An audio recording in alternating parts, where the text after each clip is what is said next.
عايزك تركز معايا كويس في الفيديو ده. انا هشرح لك في الفيديو ده ازاي تعمل اعلان ممول ناجح بنفسك من اول مرة، حتى لو اول مرة تدخل جوه مدير الاعلانات، والشرح كله باللغة العربية. يلا بينا نروح على الشاشة ونبدأ الشرح العملي على طول. بعد ما بتدخل على مدير الاعلانات بتيجي هنا تضغط على انشاء عشان تكريت حملة جديدة، وبتختار الهدف بتاعك اللي هو هدف التفاعل، وبتضغط على متابعة. بعدين هنا بتلاقي خيارين: جذب رسائل مخصصة وحملة اعلانية يدوية تستخدم هدف التفاعل. فبنختار الاختيار الثاني ده وبنضغط على متابعة. بعدين بيدخلني على الصفحة الأولى وهي اسم الحملة الإعلانية. فهنا بنسمي الحملة الإعلانية أي اسم طبعا، وليكن مثلا هنكتب هنا اسم تسويق. وننزل تحت كده في الميزانية هنلاقي إن استراتيجية الميزانية هنا في ميزانية الحملة الإعلانية وفي ميزانية المجموعة الإعلانية. فأنا هنا بختار ميزانية المجموعة الإعلانية، وهنا بنشيل العلامة من مشاركة جزء من ميزانيتك مع المجموعات الإعلانية الأخرى. بعدين بنضغط على التالي، بيدخلني هنا على المجموعة الإعلانية بتاعتي، فبنكتب هنا اسم للمجموعة الإعلانية وليكن مثلا تسويق برضو. بعدين بننزل تحت على التحويل،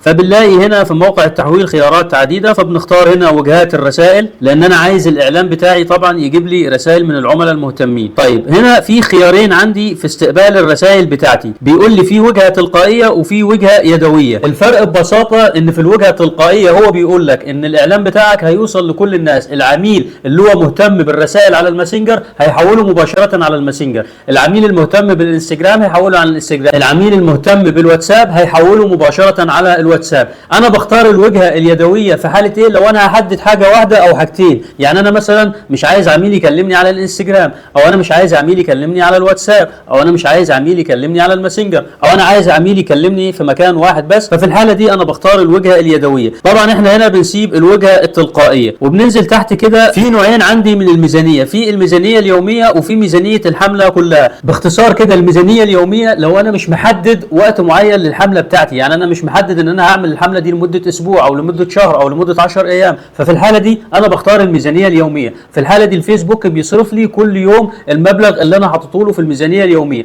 بحيث ان انا اقدر اوقف الحمله طبعا في اي وقت. بس خد بالك انت لو حطيت مثلا 500 جنيه ميزانيه يوميه، الفيسبوك ممكن يجي في اول يومين ثلاثه يصرف اكتر من 500 جنيه او اقل على حسب السوق. لو لقى نتائج كويسه هيصرف اكتر، بس هتيجي في نهايه الاسبوع هتلاقي ان هو صرف لك المتوسط بتاع الميزانيه في الاسبوع بتاعك اللي هو 3500 جنيه. في حاله ميزانيه الحمله كلها انا بستخدمها مثلا لو عامل عرض معين او انا محدد وقت معين انا هشغل فيه الاعلان بتاعي. طبعا على حسب المنتج بتاعي انا بقدر احدد الميزانيه. فخلينا نبدا مثلا بميزانيه يوميه 500 جنيه. بعدين بننزل تحت هنا بتختار تاريخ البدء بتاع الميزانيه، هو بيكون محدد لك تلقائي التاريخ اللي انت بتعمل فيه الاعلان بتاعك. لو انت عايز تجدول الاعلان وتبداه مثلا في يوم معين او ساعه معينه، فبتحدد هنا اليوم والتاريخ بتاعك. بتنزل تحت كده في الاستهداف، ودي اهم حاجه في الاعلان بتاعنا. اول حاجه في الاستهداف بتاعنا المواقع. بتختار الموقع اللي عايز الاعلان بتاعك يظهر فيه. فلو انت عايز مثلا مصر فبتختار مصر بالطريقه دي. طيب لو انت عايز اكتر من دوله، انا ما انصحكش طبعا ان انت تعمل اكتر من دوله في اعلان واحد. يعني ما ينفعش تكتب مصر وتيجي بعدين تكتب السعوديه. ليه؟ لان العملات بتختلف ما بين الدول، فبالتالي الاعلان نتائجه مش هتبقى كويسه ومش هتعرف تحدد ميزانيه ممكنه. ففي الحاله دي احنا بنعمل ايه؟ لو احنا بنختار اكتر من دوله بنعمل اكتر من اعلان، وكل اعلان بنوجهه لدوله معينه. طيب خلينا لو احنا هنختار محافظه معينه مثلا في مصر، فبنكتب مثلا القاهره، وبنختار هنا القاهره جفرنيت اهي، كايرو جفرنيت بالطريقه دي لو انا عايز اختار محافظه معينه. ولو انا عايز اختار مكان معين برضو بكتب المكان اللي انا عايزه. وطبعا اقدر اضغط هنا على افلات دبوس واختار المكان اللي انا عايزه، وليكن السويس هنا، فبضغط عليها بالطريقه دي. يبقى انا كده اخترت مكان معين. او يبقى في عندي طريقتين: ان انا اكتب اسم المكان بتاعي، او اضغط على افلات دبوس واحدد المكان بتاعي على الخريطه. وطبعا كل مكان انا بختاره، وليكن مثلا ان احنا هنا اخترنا محافظه القاهره، اقدر طبعا في الحاله دي ان انا ازود الكيلوهات اللي هي حوالين محافظه القاهره. هو بيقول لي هنا 40 كيلو متر، انا اقدر ازود واقلل زي ما انا عايز طبعا. فخلينا نختار محافظه القاهره زي ما هي كده. في علامه صح تحت مكتوب عليها الوصول الى المزيد الاشخاص من المرجح ان يستجيبوا اعلانك. هنا بيقول لك ايه؟ بيقول لك لو انت هتشغل ميزه ادفانتج في الموقع هنا يبقى تسيب علامه صح دي زي ما هي.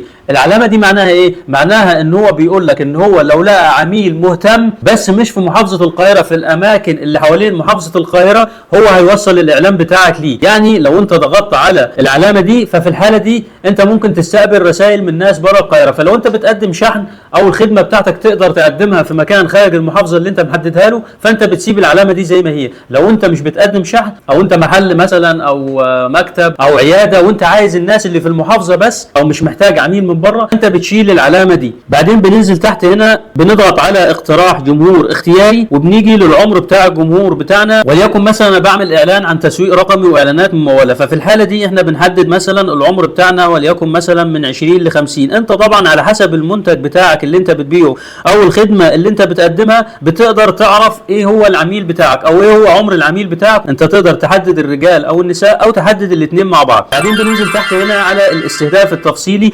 والاستهداف التفصيلي انا عايز اقول لك فيه معلومه مهمه جدا، ان انت ما ينفعش تكتب اكتر من 7 اهتمامات، يعني من 5 ل 7 اهتمامات بس، ما تزودش عن كده. فبنكتب مثلا هنا وليكن تسويق، بنختار مثلا التسويق على وسائل التواصل الاجتماعي، وممكن نختار برضو وكالة اعلانات، وممكن نختار برضو مسؤول صفحة فيسبوك. انا كده كتبت الاهتمامات بتاعتي. بعد ما بكتب الاهتمامات بتاعتي في معلومة مهمة جدا لازم تعرفها، بتنزل تحت هنا على تحديد مركز وبتكتب له المتسوقون المتفاعلون. المتسوقون المتفاعلون انا كده بقول للفيسبوك هات لي الناس اللي مهتمة بالاهتمامات اللي انا كتبتها فوق، بس بشرط ان هم يكون عندهم سلوك شرائي بالفعل. بعدين بتنزل تحت هنا في حاجة اسمها المواضع اللي هيظهر فيها الاعلان بتاعك. طبعا يفضل ان انت تسيبها زي ما هي، فانت بتسيب المواضع هنا على ادفانتي. بعدين بتضغط على التالي. بعدين بتيجي في اخر مرحله في الاعلان بتاعك وهي مرحله الاعلان، فبتكتب هنا اسم الاعلان بتاعك وليكن مثلا زي ما قلنا تسويق. في خيارين عندك في اعداد الاعلان، في انشاء اعلان وفي استخدام منشور حالي. انشاء اعلان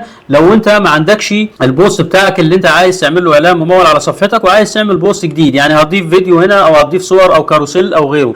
انما استخدام منشور حالي لو انا ضغطت عليها كده هو هنا هلاقيه بيقول لي حدد المنشور بتاعك من الصفحه بتاعتك على الفيسبوك. فطبعا هو محدد هنا منشور تلقائي، فبنضغط هنا على تغيير منشور وبنختار المنشور اللي احنا عايزينه. وليكن مثلا بختار المنشور ده وبضغط على متابعه. كده انا ضفت المنشور بتاعي اهو. بعدين بنزل تحت هنا في حاجه اسمها قالب الرد التلقائي. بس انا عايز اقول لك معلومه مهمه جدا، لو انت في بدايه صفحتك او لسه بتعمل اعلانات مموله جديد، فمن الافضل ان انت ما تعملش اي قالب رد تلقائي، لازم ترد على العميل بنفسك. العميل لما بيحس ان في اي او في رد تلقائي بيخرج من المحادثه بسرعه. العميل دايما بيحتاج ان شخص زيه يرد عليه ويهتم بيه ويقدر يفهم مشكلته كويس ويعرفه مميزات المنتج وازاي المنتج ده هيقدر هو يستفيد منه. فبضغط على نشر هنا، ومجرد ما اضغط على نشر كده خلاص انا خلصت الاعلان بتاعي ونشرته. الفيسبوك هيبدا يراجع الاعلان بتاعي ويبدا يشتغل على طول. انا عارف ان الفيديو اللي انا شرحته ده مختصر جدا،